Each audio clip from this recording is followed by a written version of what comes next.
So I keep seeing videos of comics versus manga, and what I'll say about that is really they shouldn't be competing at all.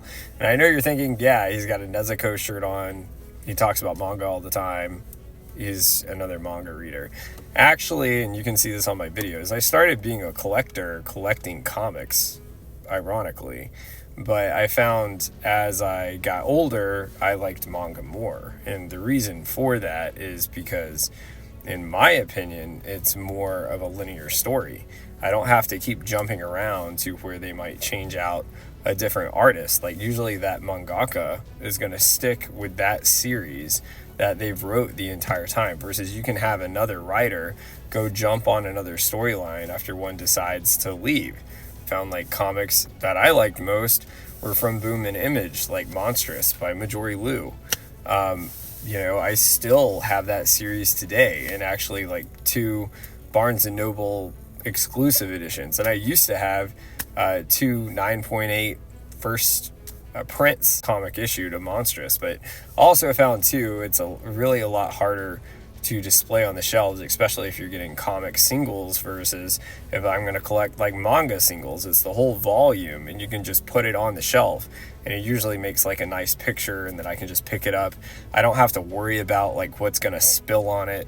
I mean, hopefully not, but I can just pick it up, read it anywhere because I enjoy the story, because that's more of my style. It doesn't always have to be about like a superhero for me. Not that all comics are, but when I was collecting comics, I tended to like more the indie comics.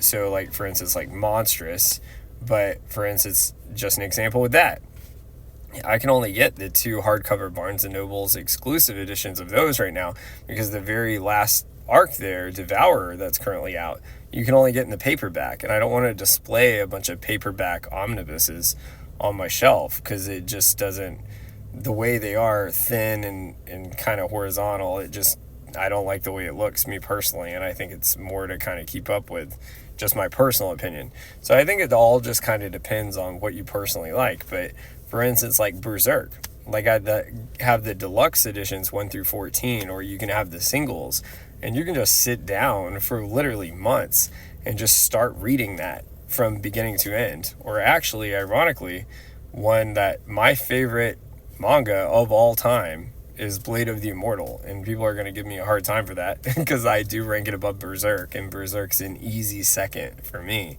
just because I like almost like the poetic written feel of that story. But I literally started from the beginning of Blade of the Immortal and finished the 10th omnibus of that in a week because I just sat down and read it. I don't feel like scrolling through and trying to jump around and figure out what writer did what omnibus and what time period and that sort of thing. So such as like, I liked Boom and Image and that sort of thing, but I just feel like me personally, I prefer manga any day over comics because of the story. I was actually one of the first people to ever have a first print of Something is Killing the Children. And I really collected that one for a while just because of like spec, and it was like the big new thing. And a lot of people are going to give me a hard time for it. Something is Killing the Children, I sold them all off because Gantz is 100 times better than Something is Killing the Children. Something is Killing the Children is basically like, in a way, it's more of like Men in Black aspect in it too. But in the end, I think I'll just read Gantz because it has a lot more full circle moments. Like the characters are way easier for me to get emotionally connected to. And I just think the storyline is so much better. But I mean, that's, you gotta like what you like, and that's all that really matters.